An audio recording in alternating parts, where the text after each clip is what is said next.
今日我為大家準備咗一樣好特別嘅嘢，一個機會等你可以一邊放鬆，一邊減壓，甚至可以一邊慢慢咁瞓着，都可以學到廣東話。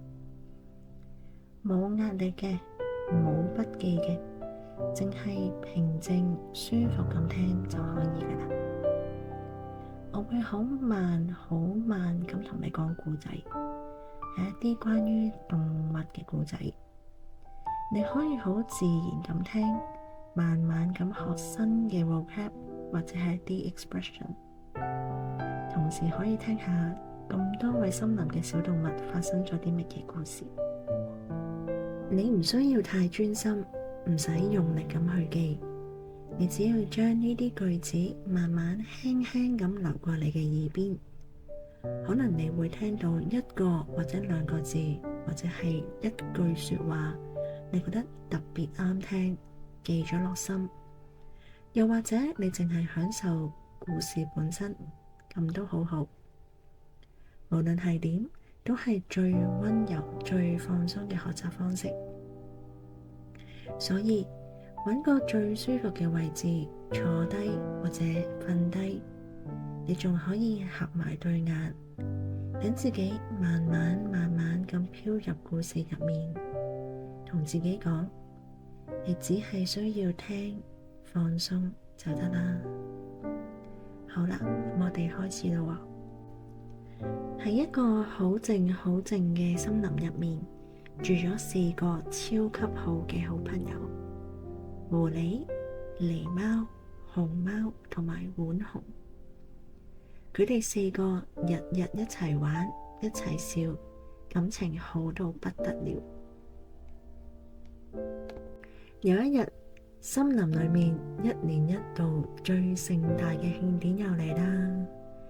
主辦單位呢就發出咗啲好靚嘅邀請柬俾大家，每個收到嘅朋友呢都會有一個特別嘅任務，要喺慶典嗰晚表演。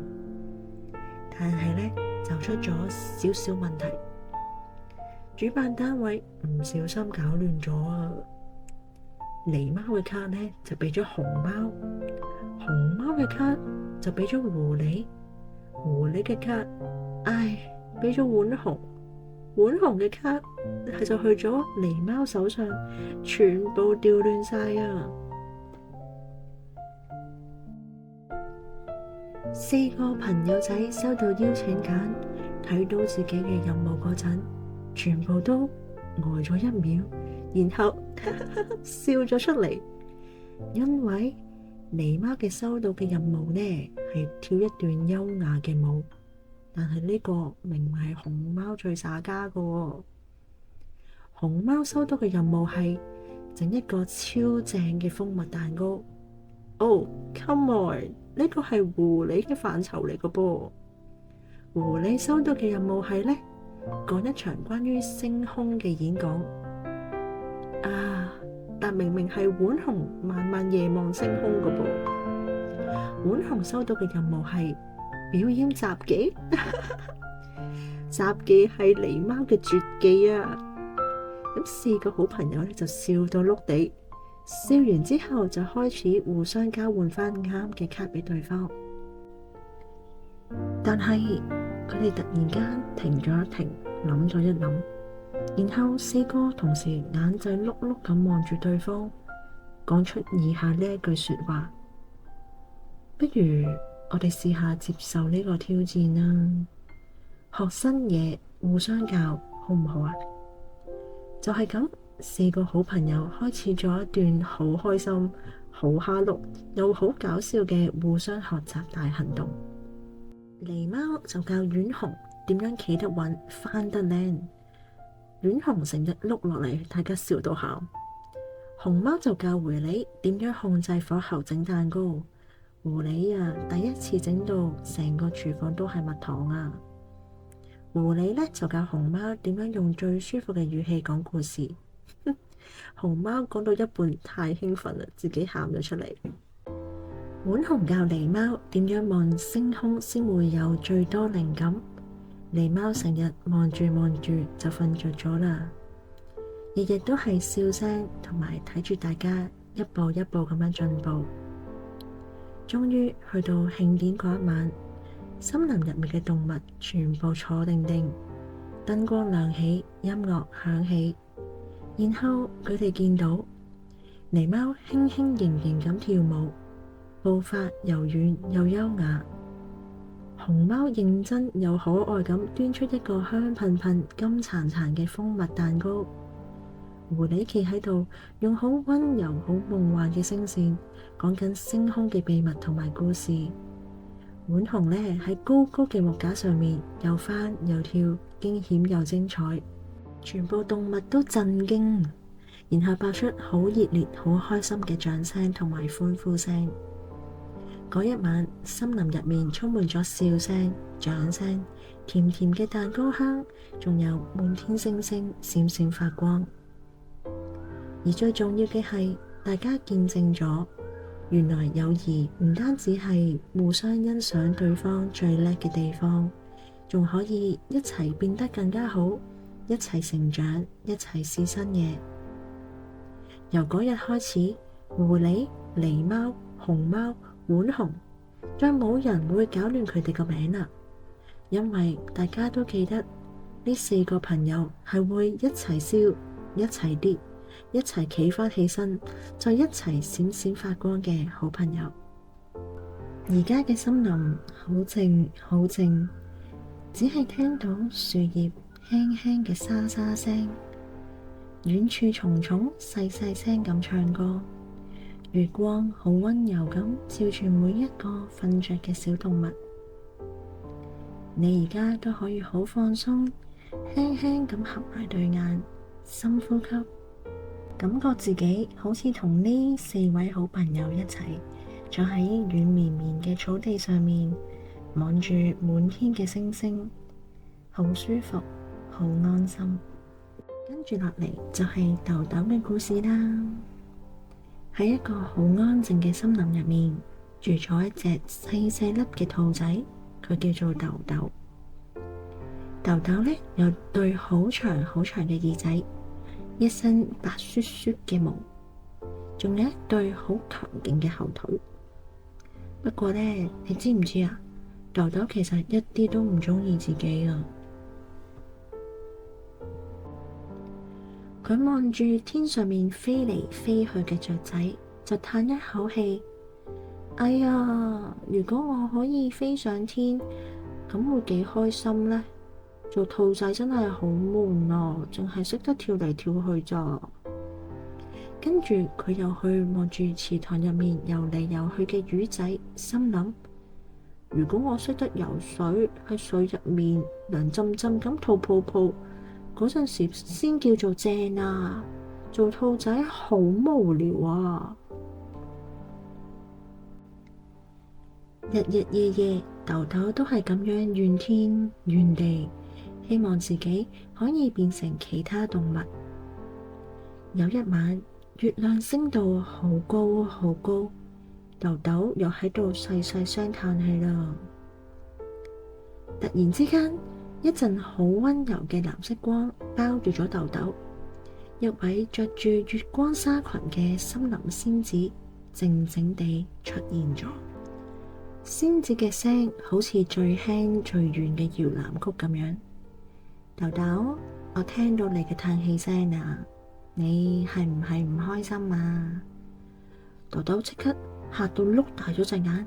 仙子，我唔想做兔仔啦，我想變其他動物啊！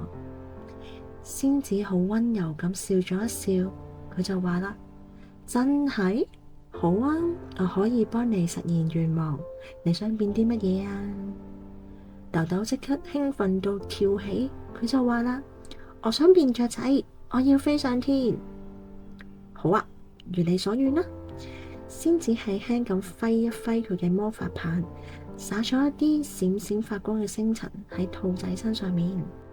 豆豆嗰對長耳仔唔見咗，白雪雪嘅毛呢就變咗羽毛，背脊仲生咗一對翅膀出嚟。佢真係變咗隻雀仔啊！哇，我識飛啦！豆豆開心到拍下對翼飛咗上天。佢飛過樹梢，望到森林環境好靚好靚，但係佢低頭一望，突然之間就覺得暈暈地，哇，好高啊！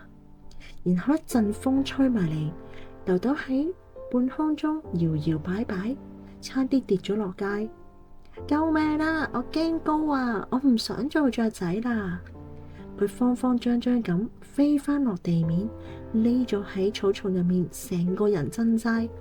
佢大聲嗌：仙子，仙子，我唔飛啦，好驚啊！森林仙子又出現咗，把聲都係好溫柔。好啦，豆豆，咁你想變啲乜嘢啊？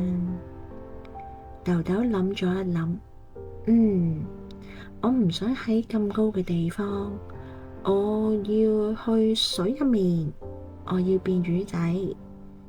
仙子再揮一揮魔法棒，豆豆呢變咗一條鱗片閃閃發光嘅金魚仔，噗一聲就跳咗入去清清涼涼嘅池塘。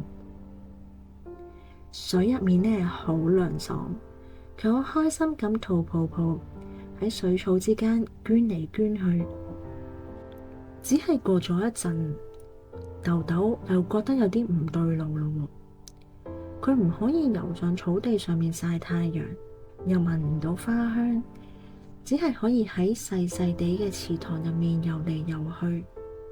豆豆就心諗：哎呀，水入面好靜啊，好孤單，而且我好想食紅蘿蔔，我唔想食水草喎。佢就好用力咁游去水邊，用條尾拍水面。仙子，仙子，我唔想做魚啊，呢度好悶啊！仙子又出現啦，點啊，豆豆？豆豆垂頭喪氣咁講：我想同朋友仔玩，又唔使飛得咁高。啊，我諗到啦，我要做烏龜，佢有堅硬嘅殼，好安全，又可以慢慢行。呢位仙子都非常之有義氣，佢再揮一揮魔法棒，豆豆呢就即刻變咗隻烏龜仔，背脊呢就多咗一個好重好重嘅殼。佢試下向前行，一、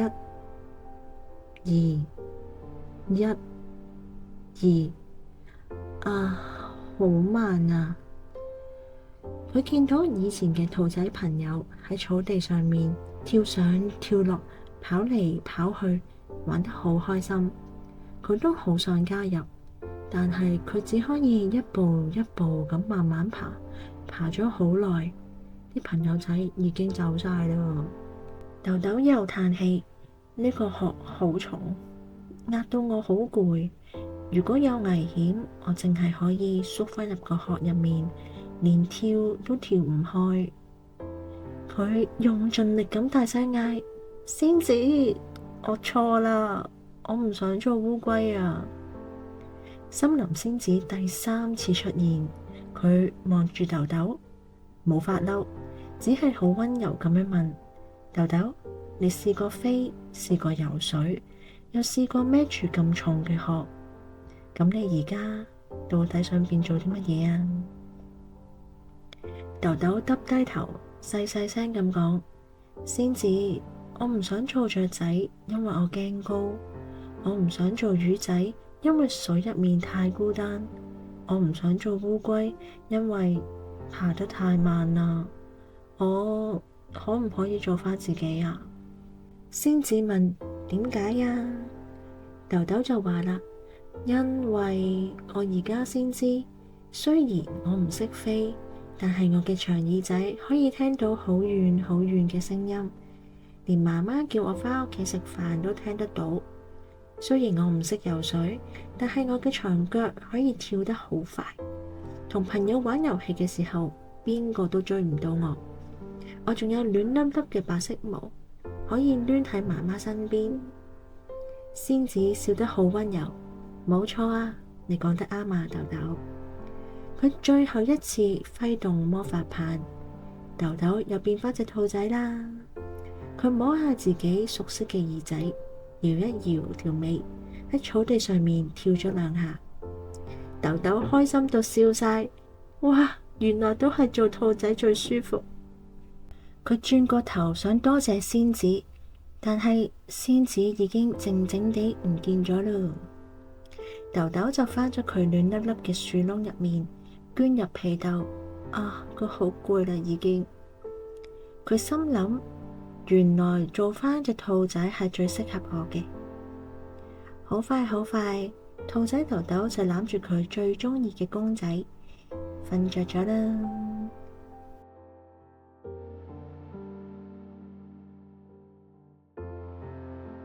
跟住落嚟係一個關於兩隻小松鼠嘅故事。好耐好耐以前，喺一座好茂密嘅森林，好大好大嘅花園入面，住咗兩隻超級可愛嘅小松鼠。一隻住喺森林嘅最北邊，佢叫毛毛；另一隻住喺森林嘅最南邊，佢叫皮皮。個森林真係好大好大，而且喺正中間企住一棵又高又大嘅松樹。呢棵樹上面掛滿咗金黃黃又好飽滿嘅松果。呢種松果呢，係皮皮同埋毛毛最鍾意食嘅。每日朝早太陽伯伯一起身，毛毛同埋皮皮就會各自喺自己嘅屋企出發。佢哋要跑好遠好遠，翻山涉水，先至會去到森林中心嗰棵大松樹下面。就係咁，佢哋每一日都會喺樹下面見到大家。早晨啊，皮皮！早晨啊，毛毛！佢哋成日一邊食松果，一邊傾偈。慢慢，日子耐咗，就變成咗最好嘅朋友。快樂嘅時間真係過得特別快呀！唔經唔覺就過咗足足8年。喺呢8年入面呢兩位好朋友有一個好唔同嘅小習慣。食飽之後，鍾意玩嘅皮皮總會喺花叢入面捐嚟捐去，追住蝴蝶跑，或者瞓喺樹枝上面，好暖好舒服咁曬太陽，瞓個好舒服嘅晏覺。而毛毛呢，佢就會利用呢一段時間，好細心好仔細咁揀出幾粒最大最飽滿嘅松果，放入自己個背囊仔入面。雖然個背囊係好重，返屋企嘅路又真係好遠，但係佢都堅持要孭返去佢最北邊嘅屋企。皮皮有時會好好奇咁問毛毛啊，點解你唔一齊玩啊？過嚟一齊玩啊！你係咁孭松果返屋企唔攰咩？毛毛總係笑住抹下汗，好溫柔好細聲咁答：唔攰啊！我帶佢哋返去係因為我想拎返去種啊！皮皮聽完就搖下條尾，拗下個頭，心諗毛毛原來係傻噶。明明呢度咪有食唔晒嘅松果咯，做乜要拎返去種啊？點解要咁辛苦自己啊？去到有一日，皮皮好似平時咁樣嚟到大松樹下面，但係佢左望右望都見唔到毛毛。皮皮心諗，唔通毛毛今日瞓過籠？但係第2日、第3日，足足1個禮拜，毛毛都係冇出現。皮皮就開始好擔心，佢諗緊毛毛會唔會係病咗啊？定係俾大灰狼捉咗？唔得，我要去北邊揾佢。於是皮皮鼓起勇氣離開森林中央，去佢從來未去過嘅北邊跑過去。佢一路跑一路跑，佢翻過幾座高山，過過幾條溪，跑咗好耐好耐，終於嚟到森林嘅最北邊。當皮皮揾到毛毛嗰間木屋仔嗰陣，佢驚訝到瞪大咗隻眼，O 咗嘴，完全唔敢相信佢眼前見到嘅畫面啊！原本空空如也嘅草地，而家竟然變咗一片綠油油嘅小松樹林，幾十棵筆直嘅小松樹整整齊齊咁圍住毛毛間屋仔，空氣入面蕩漾住好香好香嘅松枝味，樹枝上面啊掛滿咗數唔晒嘅新鮮松果啊！突然之間，毛毛由一棵松樹後面跳咗出嚟，手入面仲攬住咗幾粒大松果，睇起嚟精神狀態好到不得了啊！皮皮，你點解嚟咗嘅？毛毛又驚又喜咁叫出嚟啦！毛毛，我以為你出咗事啊！皮皮就指住呢棵樹問：呢啲樹喺邊度變出嚟噶？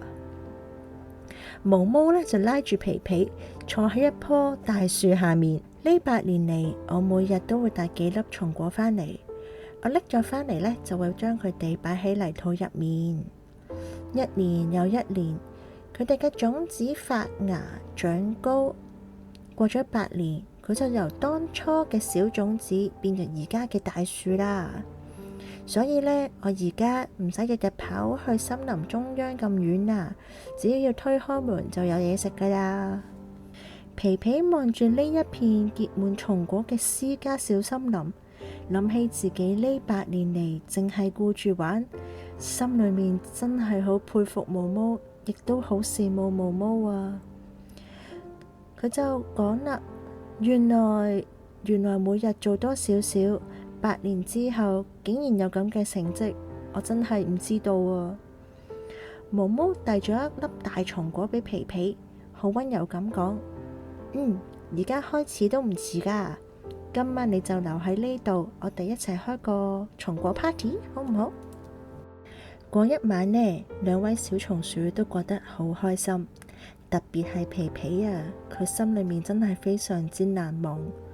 佢靜靜地咁做咗個決定，佢聽日開始返到屋企，佢都要開始種屬於自己嘅第一粒種子。唔知你有冇試過氹人瞓覺呢？講故事氹人瞓覺。嚟緊呢個故仔呢，係關於氹一隻小白兔瞓覺嘅。森林入面住咗一隻小白兔，佢每晚瞓覺之前都要聽故事，冇故事佢就瞓唔着，左碌右碌都係瞓唔着，無論邊個氹，講啲乜嘢都冇用。小白兔嘅朋友小狐狸今日就拎咗本童話故事書嚟到兔仔屋企。我嚟講故事俾你聽啦。小白兔點點頭，乖乖咁鑽咗入被竇。小狐狸嗰本書呢，就叫做《勇敢的小刺蝟》，係講述小刺蝟穿越黑森林，搵到魔法果實，打敗惡龍，做咗英雄嘅故事。講完之後，小白兔眼都唔眨，佢皺一皺個鼻，搖頭就話啦：唔得啊，呢個故仔太緊張啦，我好精神啊，瞓唔着。狐狸仔就嘆咗一口氣，就揾小熊幫手啦。小熊拍一拍心口，冇問題，我講個溫暖溫馨嘅故仔，叫做溫暖嘅蜂蜜屋。就係講一班小蜜蜂喺冬天揾到一間溫暖嘅小屋，一齊做蜂蜜蛋糕，同大家分享好開心、充滿友誼、充滿笑聲嘅時光。小白兔聽完之後，係好開心啊，但係都係眼仔碌碌啊，瞓唔着。兔仔就話啦：呢個故仔太色香味俱全啦。聽完之後，我有啲肚餓，我想食蛋糕啊，瞓唔着啊！呢3位小動物互相望住大家，突然之間都諗唔到有啲咩辦法。喺呢個時候，貓仔喺窗外面趷咗個頭出嚟就話啦：哈哈，你哋都唔識氹人瞓覺嘅，等我嚟啦！貓仔就跳咗入嚟，好輕鬆咁講：兔仔啊兔仔，不如你自己講個故仔俾自己聽啦。講完之後，你咪可以安心瞓覺咯。兔仔眼仔碌碌，諗咗一諗，都有道理，可以一試。兔仔就攬住佢個枕頭，細細聲咁樣講：好耐好耐以前，喺森林入面有隻兔仔，佢每晚都要聽故事。佢把聲就越講就越細聲，越講就越慢。大家就見到佢嘅眼皮慢慢合埋，講到一半，佢自己就喺自己嘅故事入面靜靜地瞓着咗啦。狐狸仔、熊仔、貓仔就輕輕咁幫白兔冚好張被，互相望咗一眼，笑一笑就離開咗兔仔間房啦。相信喺今晚之後，白兔仔知道點樣可以令自己瞓得好、瞓得冧啦。白兔仔啱啱瞓着咗，而森林嘅另一邊，雀仔們一早已經瞓咗啦。唔知你知唔知道點解雀仔要早瞓嘅呢？由太陽落山，天開始黑嘅時候，雀仔就停喺樹枝上面唔再飛，佢會開始將自己嘅羽毛梳理好，就好似我哋會刷牙、洗面、換睡衣一樣。佢會縮起條頸，為夜晚嘅來臨做好準備。森林慢慢靜落嚟，雀仔嘅心跳都跟住慢慢咁變慢。早瞓絕對唔係偷懶，係雀仔照顧自己身體嘅需要。雀仔天蒙光就會起身，佢哋飛，佢哋搵嘢食，佢哋唱歌，消耗好多能量。夜晚就係佢哋恢復嘅黃金時間。由太陽落山開始，氣溫就開始下跌。雀仔體型細粒，保溫能力其實好弱噶。早瞓呢可以減少活動，保留體溫，避免凍親啊。而且呢，佢哋瞓覺嘅時候係會一隻眼微微張開，一隻眼會合埋，亦都即係所謂嘅隻眼開隻眼閉啦。至於點解雀仔要用咁特別嘅方式去瞓覺呢？點解就唔合埋雙眼，唔係舒服啲咩？而係因為啦，森林嘅夜晚唔係特別安全噶，冇保安巡邏噶嘛。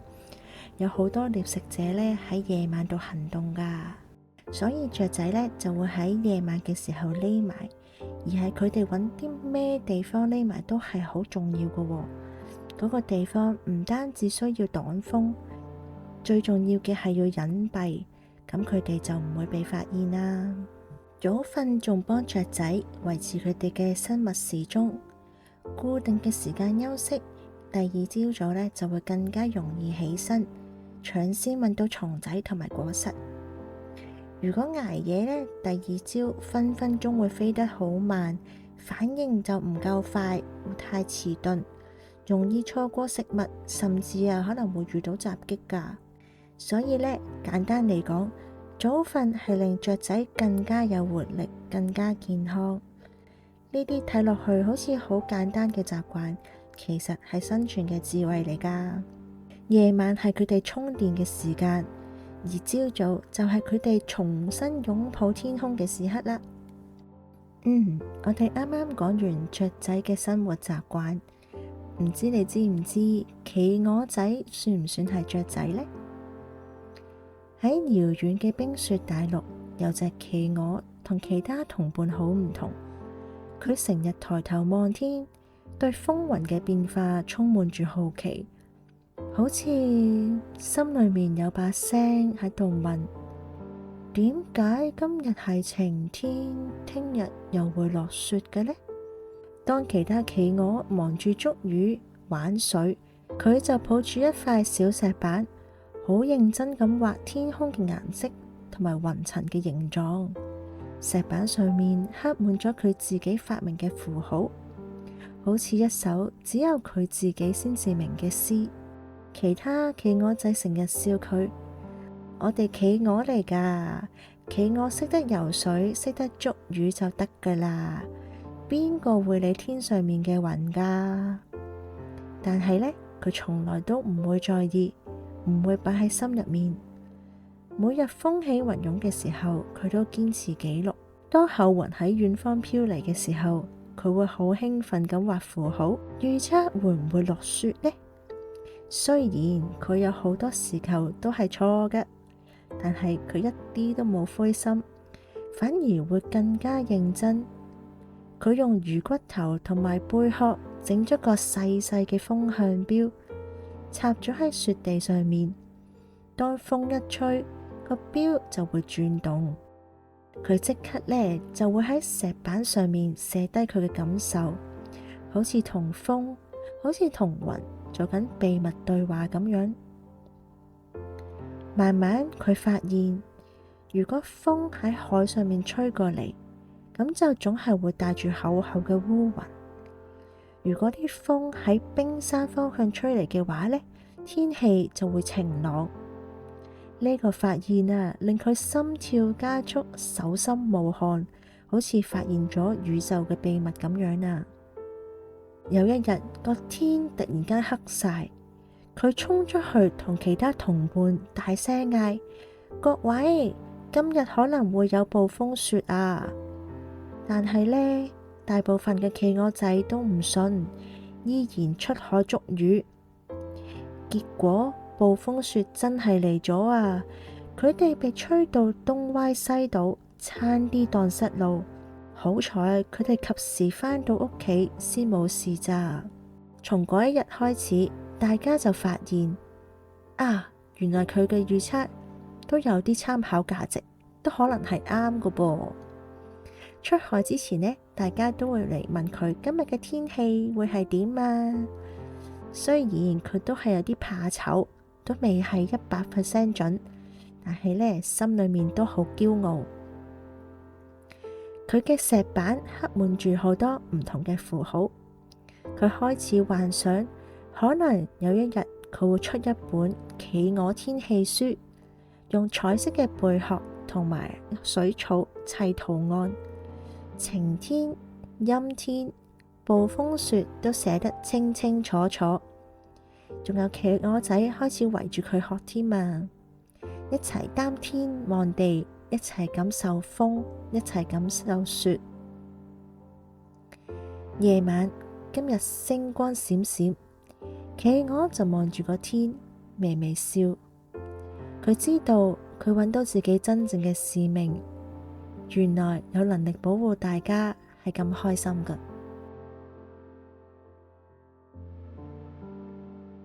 跟住落嚟呢，我哋就講下雪雪嘅故事啦。喺一個陽光溫暖嘅大草原上面，住咗隻超級得意嘅兔仔，佢叫做雪雪。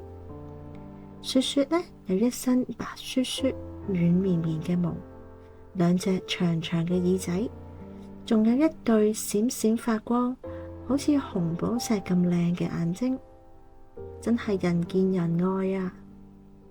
不過呢，我靜靜地話俾你知，雪雪其實有一個細細嘅壞習慣嘅，佢非常之揀飲擇食，尤其是佢唔鍾意食菜啊。每次兔媽媽放紅蘿蔔、青菜、西蘭花呢啲好有益嘅嘢食喺佢面前，雪雪總係會搖頭，唔要唔要，我唔食菜。我要食甜嘅蛋糕同埋餅乾，越甜越好。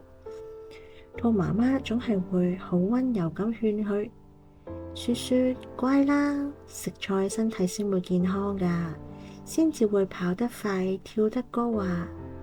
但係呢，雪雪就好硬頸，成日都一啖都唔肯食。有一日，雪雪最期待嘅學校旅行嚟啦。老師呢就會帶大家去一個好大好靚嘅向日葵花田度野餐，所有小朋友都執好咗書包，準備出發啦。但係雪雪一早起身就覺得頭暈暈，腳軟軟，兔仔唔舒服。兔媽媽摸一摸佢嘅額頭，哎呀，發緊燒喎。醫生嚟咗，佢就話啦，雪雪病咗啊，要喺屋企好好休息，唔可以去旅行啊。雪雪瞓喺床上面，心裏面好難過。佢好想同大家喺向日葵花田度玩，同大家一齊影相。但係佢而家淨係可以攬住個枕頭，望住個天花板咋。過咗一排，學校呢就要為所有喺春天出世嘅小朋友搞一個好大嘅生日會。班課裏面掛滿咗五顏六色嘅氣球，台面上面呢就擺咗好多好好味嘅蛋糕同埋果汁。雪雪都係春天出世，佢一早呢就期待住呢個生日會啦。但係喺生日會前嗰一晚，佢又開始咳同流鼻水。第二日，雪雪果然係病咗。醫生搖搖頭就話啦，雪雪身體太弱啦，今次又唔可以去生日會，要留喺屋企休息先得㗎。雪雪望住媽媽為佢準備好嘅生日小禮物，但係又返唔到學校，越諗越傷心，佢啲眼淚就開始流出嚟。佢心諗，點解開心嘅嘢硬係冇我份㗎？又過咗1個月，學校安排咗戶外學習活動，去參觀神奇嘅昆蟲博物館。雪雪前一晚興奮到瞓唔着，佢最鍾意睇甲蟲同埋蝴蝶㗎喇。但係命運又同佢開咗個玩笑，佢又病咗。今次溫柔嘅熊醫生嚟睇佢，佢冇即刻開藥，而係問雪雪：雪雪啊，話俾醫生伯伯聽，你平時鍾意食啲乜嘢㗎？雪雪呢細細聲咁答：我鍾意食蛋糕同餅乾。熊醫生就問啦：咁你鍾唔鍾意食菜同埋紅蘿蔔啊？雪雪耷低個頭，更加細聲咁講：我從來唔食菜㗎。熊醫生終於叮一聲咁明白咗一啲嘢，佢同雪雪講：小朋友，我而家知道你點解成日病啦。我哋嘅身體呢就好似一座小城堡咁樣，需要啲精兵嚟保護我哋㗎，唔可以俾細菌啦、病毒啦闖入嚟。而蔬菜入面嘅營養呢，就係製造呢啲勇敢士兵嘅重要材料啦。你唔食菜，身體入面就唔夠多士兵，咁就好易打敗仗，跟住就會病噶啦。雪雪聽完呆咗一陣，原來佢一直討厭嘅蔬菜，竟然就係保護佢身體嘅秘密武器。由嗰一刻起，雪雪下決心要改變。食飯嘅時候，兔媽媽就攞咗碟菜上嚟，雪雪合埋眼，的起心肝食咗一啖，脆脆地，啲味道都唔錯啊，冇問題啊。再試咗一啖紅蘿蔔，原來好甜好好食啊。慢慢，雪雪就發現，原來每種菜都有自己獨特嘅味道，而且食完之後，身體會覺得充滿住源源不絕嘅能量感。神奇嘅事發生咗，雪雪越嚟越強壯，再唔係好似以前咁樣3日唔埋2日就病。之後學校再有旅行，再有生日會，再有戶外學習活動，雪雪都精神十足咁樣參加晒。佢可以同朋友喺陽光下盡情跑跳，可以大聲咁唱生日歌，可以好好咁樣探索博物館裏面每一個角落。而家雪雪係班上面最健康、最活潑嘅兔仔。佢成日同其他小動物講：你哋呀，一定要多啲食菜呀，咁先唔會咁易病噶。可以日日都開心返學，參加晒所有好好玩嘅活動。雪雪嘅故事就講完啦。唔知聽緊呢個故事嘅你哋有冇偏食嘅習慣呢？嗱，不過話說回來啊，兔仔食蘿蔔呢個係故事嚟㗎咋，現實生活嘅兔仔係未必食蘿蔔㗎，佢主要真係食菜㗎。喺森林嘅另一邊住緊一隻好得意嘅熊仔，佢個名就係叫熊仔。熊仔每日最開心嘅事呢，就係周圍探險，周圍走。每當佢聞到花香，搵到蜜糖，就即刻流晒口水噶啦。佢另外呢，都好鍾意掘嘢噶。今日熊仔又喺度東掘掘，西掘掘，掘下掘下，唔使幾耐，一個大洞口就出現咗啦。正當熊仔掘到興高采烈，滿頭大汗嘅時候，突然之間，砰一聲，一隻細細粒、白雪雪，但係聲大大嘅兔仔，突然間喺樹叢度跳咗出嚟。佢急到跳晒腳咁樣大聲嗌：喂喂喂，停手啊！呢度我屋企嚟噶！熊仔當堂嚇咗一大跳，耷低頭望住兔仔。哎呀，唔好意思，唔好意思，我真係唔知啊，我以為呢度冇人住噶，對唔住，我即刻填返佢。熊仔好內疚，即刻拎返啲泥土，一路鏟一路鏟咁樣填返落去。兔兔喺旁邊望住，起初都有啲驚噶，但見到熊仔咁認真咁去填，慢慢都冷靜咗。填完之後，洞口望落去同以前一模一樣。兔仔鬆咗一口氣，就話啦：唔該晒你啊，熊仔，整返我屋企。熊仔都係好唔好意思，佢拗一拗個頭就話啦：我都真係太衝動嘅，冇 check 清楚有冇人喺度，就整亂晒你屋企。不如咁啊，我幫你整靚啲啊，加固下個牆。啲草呢就鋪厚啲，冬天呢就暖粒粒噶啦。兔仔即刻呢反應就話啦：好啊，唔該晒。於是熊仔就好認真咁落手，喺洞口周圍呢就鋪啲厚嘅泥，用啲大石頭頂實啲牆腳，又揾咗好多乾草厚厚咁鋪喺上面做屋頂。兔仔喺後面幫手遞草遞石頭，兩個一齊啊，忙到滿頭大汗，但係覺得好滿足，好有成功感。整完之後呢，兔仔屋企變得好紮實，好溫暖，望落去啊，仲靚過之前啊！兔仔開心到跳嚟跳去，哇！熊仔掂啊，你好叻啊！而家我冬天都唔凍，夏天又通風，直情係冬暖夏涼啊！多謝你。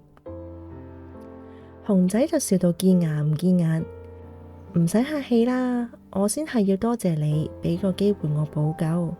以後啊，如果你屋企有啲咩嘢要整要加固，隨時搵我啊，我隨傳隨到，我話嘅。由嗰陣時開始，熊仔同兔仔就變咗超級好朋友。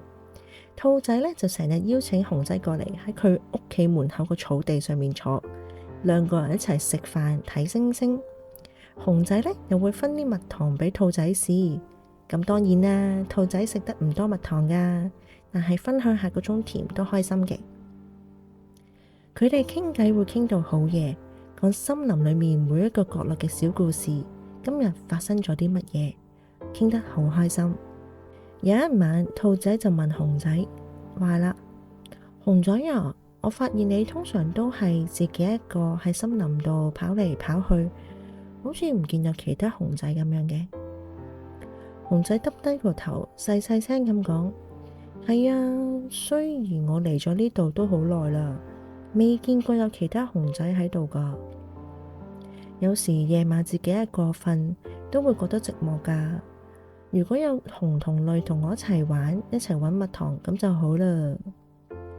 兔仔聽完心酸咗一下，就話啦：嘿，唔好傷心，不如我哋出去搵下，話唔定森林另一邊有熊嘅大家庭呢。熊仔眼前一亮，發晒光，真係？你肯陪我？梗係啦，好朋友有福同享，有難同當。兔仔拍下心口。第二朝早，陽光啱啱灑落森林，熊仔同兔仔就好興奮咁出發啦。熊仔耷低頭講：兔仔，跳上嚟我背脊度坐啦，穩陣啲㗎，路途咁遙遠，你坐上嚟會舒服啲。兔仔就唔客氣，一跳就跳咗熊仔背脊度啦。熊仔開始慢慢行，一步一步。佢哋首先穿過茂密嘅森林，兔仔喺背上面吱吱喳喳，指指點點。嗰邊有草莓，停一停，等一等。熊仔就停埋一邊，等兔仔摘幾粒草莓食，兩個一齊分享。之後呢，佢哋就嚟到一條小河道，熊仔小心翼翼咁涉水過去，水花四濺。兔仔好興奮咁嗌：哇，涼爽正啊！熊仔你游得好穩，我完全唔濕。熊仔就好自豪咁回應：梗係啦，保護你係我嘅責任嚟嘅。再繼續行，前面就係一個好高嘅山坡。熊仔一步一步爬上去，兔仔就緊緊攬住佢膊頭，偶然呢就幫手撥開啲樹枝，或者細細聲咁鼓勵：熊仔加油，你得㗎！熊仔雖然有啲喘氣，但係聽到兔兔嘅聲音就更加有力氣，終於爬到上山頂。山頂好大風，但係風景好靚。兔仔企喺熊仔嘅膊頭上面，左望右望。突然之間，兔仔大聲嗌：熊仔，你睇下嗰邊！原來遠處有一班熊仔，大熊細熊都有。佢哋圍住棵大樹唱歌跳舞，好熱鬧，好開心。熊仔即刻眼濕濕，開心到差啲喊出嚟。原來真係有其他同伴㗎。佢衝過去同大家介紹自己：大家好，我叫熊仔，好開心終於見到大家。其他熊仔都好熱情，佢就話：歡迎歡迎，嚟啦，坐低一齊食魚。原來啊，呢條河道有好多魚，每年冬天條河結冰，大家都會守望相助，互相分享食物，好有愛，好有支持。熊仔終於有咗新嘅大家庭，但係佢從來都冇忘記兔仔。佢成日返去探兔仔，有時會帶啲新鮮嘅蜜糖，有時會帶啲魚乾返去。兔仔都好開心，因為佢嘅好朋友唔再孤單。從此，森林裏面多咗一段好溫暖嘅友情故事。一隻鍾意蜜糖嘅熊仔，一隻細心嘅兔兔，無論相隔幾遠，永遠都係最好嘅朋友。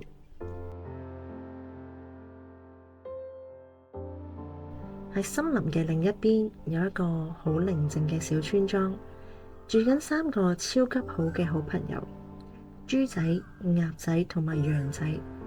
佢哋成日約埋一齊玩。不過豬仔有個壞習慣，令大家好頭痕，就係佢成日遲到㗎。每次約好幾點出門口，佢都係最後一個到，搞到鴨仔同羊仔等得好辛苦，但係又冇佢扶。有一日，佢哋三個約好咗一齊上山頂放風箏。好大風，天好藍，大家都好期待。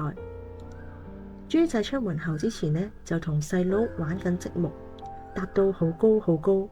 佢心諗：呢個塔好有型啊，玩多陣啦。反正鴨仔同羊仔一定會等我嘅，佢哋慣噶啦。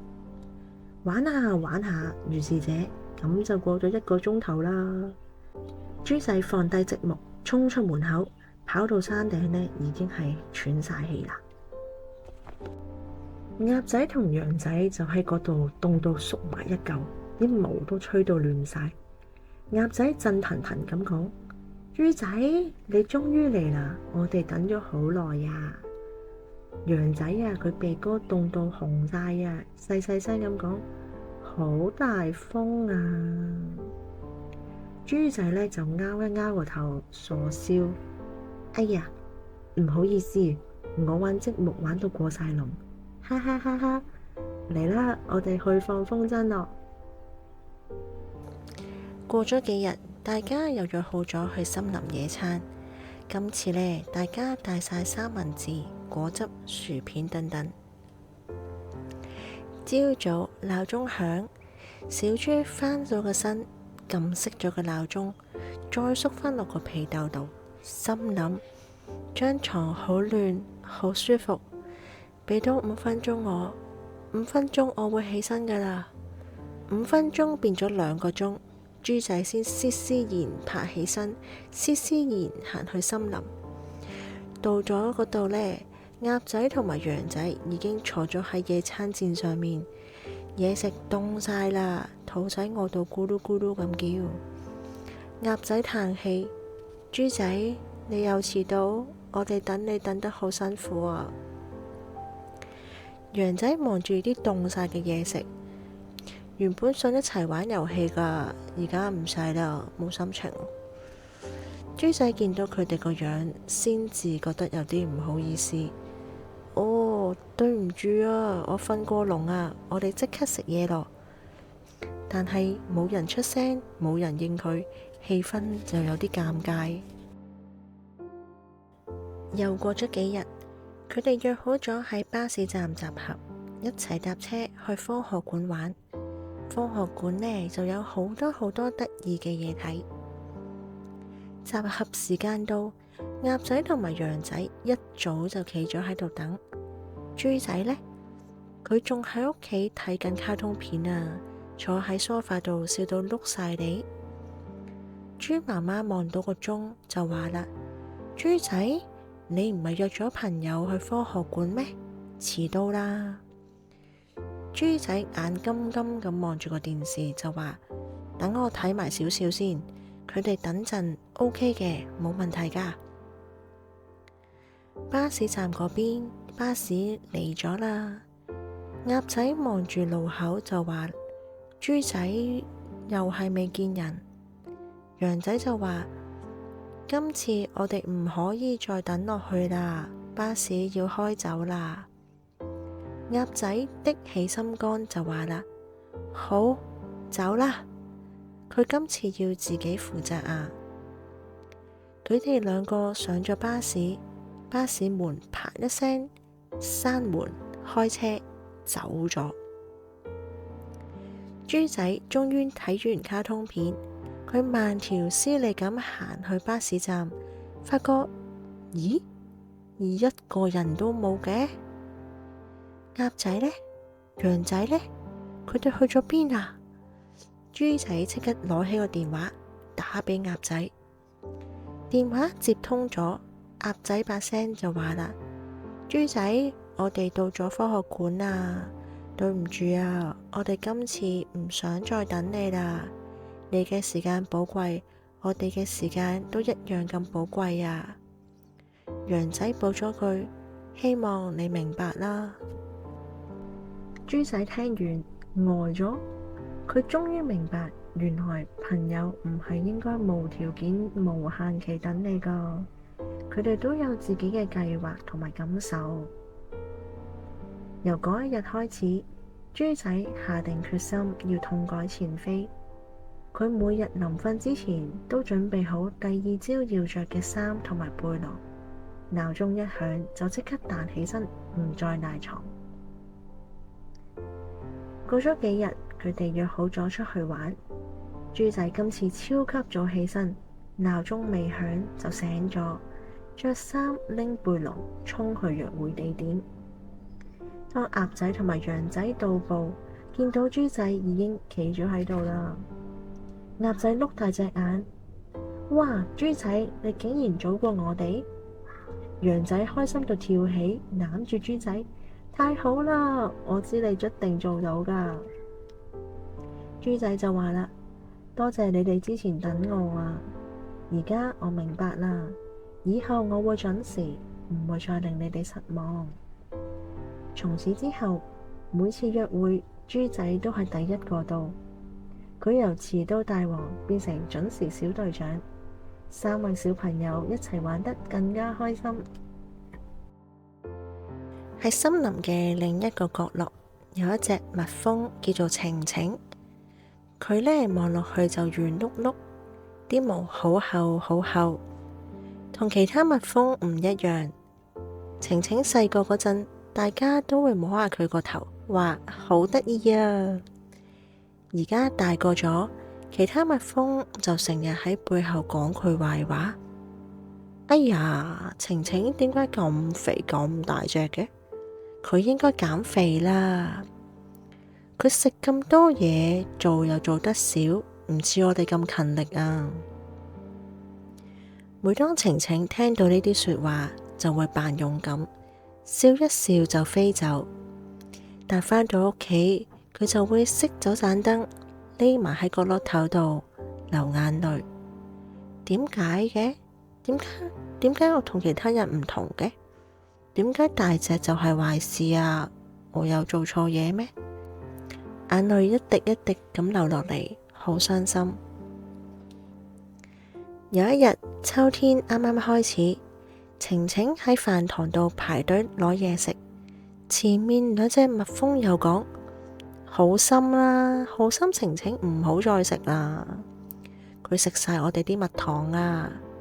晴晴聽到，心頭一緊，手都震晒，碟仔啪一聲咁跌咗落地，所有蜜蜂都望住佢。晴晴覺得好尷尬，好快就飛走咗。佢飛啊飛，飛到蜂巢外面，一路喊一路諗：點解我唔可以同其他蜜蜂一樣嘅？我究竟做錯啲咩啊？午飯時間，田園間冇蜜蜂做嘢。晴晴本來想飛返屋企，但係聽到雀仔唱歌，仲有啲花花喺陽光下面閃閃發光，好靚。於是佢諗，不如用呢啲時間周圍行下啦。首先佢飛落地下，見到一班細細粒嘅螞蟻，啡啡地色，好忙咁搬緊麵包碎。晴晴心諗，佢哋咁細隻都唔驚，仲可以咁專心做嘢。佢望到攰就飛走咗啦。之後晴晴喺一塊綠葉上面見到一隻好靚嘅瓢蟲，紅紅地色，又有好多黑色嘅點點。晴晴好奇咁問：呢啲點點係咩嚟㗎？瓢蟲笑咗一笑，飛走咗。再飛去一個小池塘，晴晴見到一隻螳螂，好似棵草咁嘅綠綠地色。晴晴覺得好新奇。螳螂好優雅咁介紹自己，仲唱埋歌添，把聲好靚，好好聽。晴晴有啲唔好意思，面紅紅咁飛走咗。佢正想返屋企嘅時候，晴晴突然間見到一隻蜜蜂，同佢一樣圓碌碌，啲毛好厚嘅。哇！你同我一樣咁肥喎！晴晴驚喜咁嗌出嚟。嗰隻蜜蜂戚一戚條眉，笑住咁講：喂，乜嘢肥啊？雄蜂就係咁嘅樣噶啦，好有型噶。雄蜂？晴晴眨一眨眼，咁我都係雄蜂啊？梗係啦，傻豬！雄蜂阿姨笑到碌地。你睇下，我哋啲毛好厚，好保暖噶，冬天唔怕凍，夏天又舒服。其他秀蜜蜂呢，唔明點解我哋冬天唔怕凍。晴晴嘆咗一口氣，但係佢哋話我做嘢唔夠勤力，食嘢又多。雄蜂阿姨好溫柔咁笑咗一笑，就話啦：哎呀，小朋友唔使擔心啊！每隻蜜蜂都有自己特別嘅樣，細細地嘅蜜蜂好叻，飛得快，做嘢好勤力，成日呢都忙住整蜜糖。而我哋雄蜂呢，圓碌碌，毛厚，飛得慢，但係好保暖，冬天唔怕凍，仲可以繼續慢慢享受花香，幫手傳花粉。大家唔同，負責嘅崗位唔一樣，但係都係咁重要。晴晴擘大隻眼就話：真係嘅？咁我咪唔使覺得自己有錯咯。雄蜂阿姨輕輕咁拍一拍晴晴，梗係冇錯啦。你呀，要舒舒服服咁做自己，你要知道自己係邊一個。世界好大㗎，有各式各樣唔同嘅昆蟲。如果大家全部都一樣，咁就冇咁多驚喜㗎啦。晴晴聽完個心覺得好溫暖。原來大家各自有各自嘅靚。多謝你啊，阿姨，我而家明白啦。我晴晴係隻雄蜂，我鍾意自己圓碌碌咁嘅樣。雄蜂阿姨揮一揮手，笑一笑就飛走咗啦。從此之後，晴晴唔再驚自己同大家唔同，佢慢慢飛，開心咁傳花粉，仲會同其他細細粒蜜蜂分享好味嘅花蜜。因為每隻小蜜蜂都有自己特別嘅魔法，大家互相尊重，互相欣賞。